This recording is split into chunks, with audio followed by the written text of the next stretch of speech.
Assalamualaikum warahmatullahi wabarakatuh. Perkenalkan, nama saya Nurul Rahmawati J dari kelas 12 Mia Aljasari.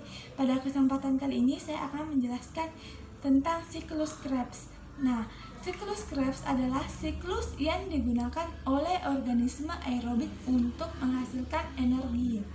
Nah, tahapan siklus Krebs yaitu terdapat dua tahapan yang penting untuk diketahui. Yang pertama yaitu tahapan persiapan yang dimana asam pirufat akan diubah menjadi asetil KOA melalui proses dekarbosilasi oksidatif.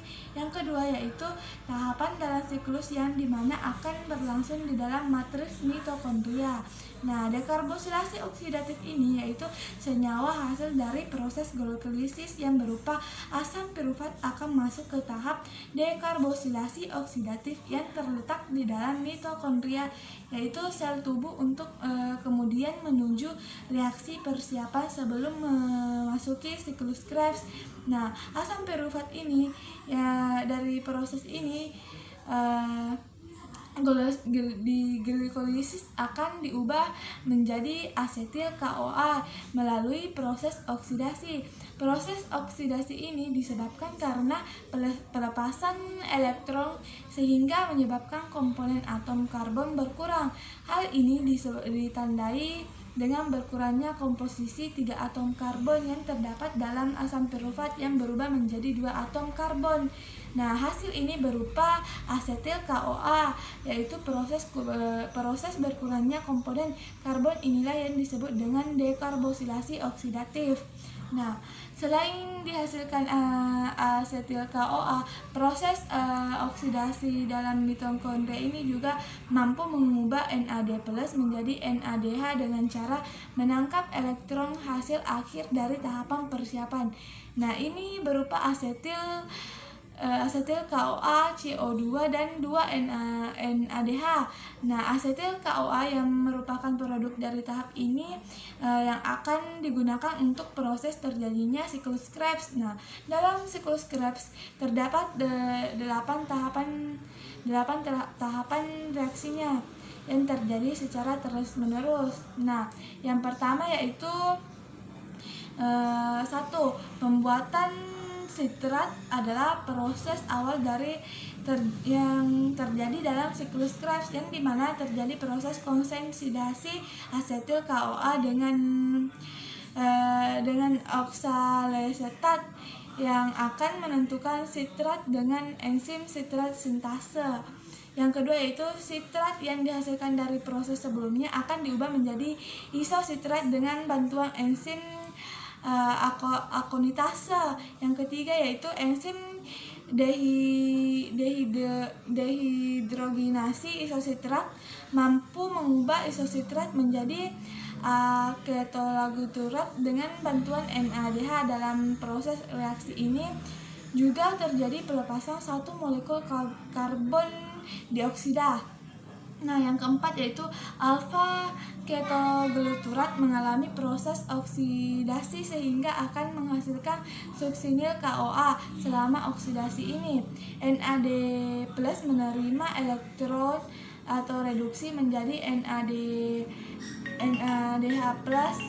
atau H+.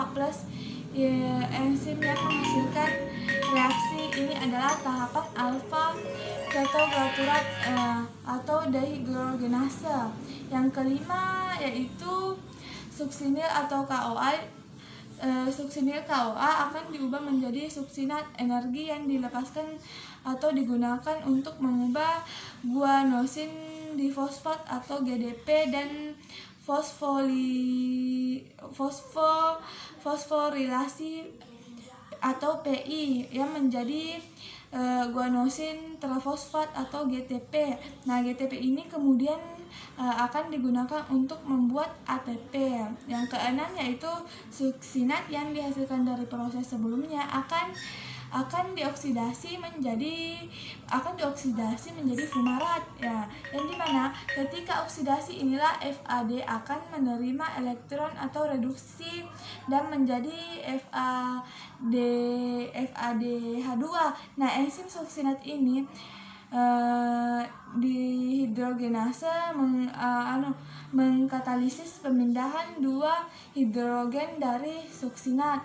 Yang ketujuh yaitu adalah proses hidrasi. Nah, proses ini menyebabkan terjadinya penambahan atom hidrogen atau atom hidrogen pada ikatan karbon.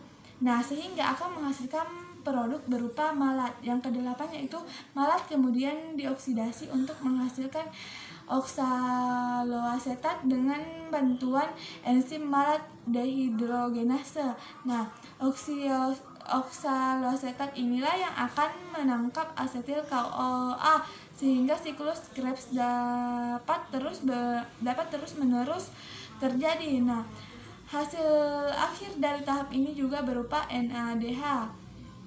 Nah, hasil dari siklus Krebs yaitu jumlah energi atau ATP yang dihasilkan dalam siklus Krebs adalah 12 ATP, yaitu 3 NAD+ sama dengan 9 ATP, 1 FAD sama dengan 2 ATP, 1 ATP yaitu sama dengan 1 ATP.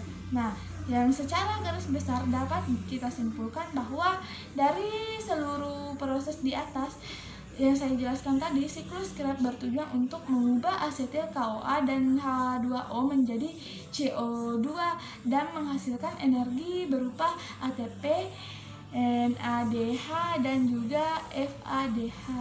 Nah, mungkin itu saja yang sempat saya jelaskan. Apabila ada kesalahan dari yang saya jelaskan tadi, mohon dimaafkan. Wabillahi taufiq wal hidayah. Wassalamualaikum warahmatullahi wabarakatuh.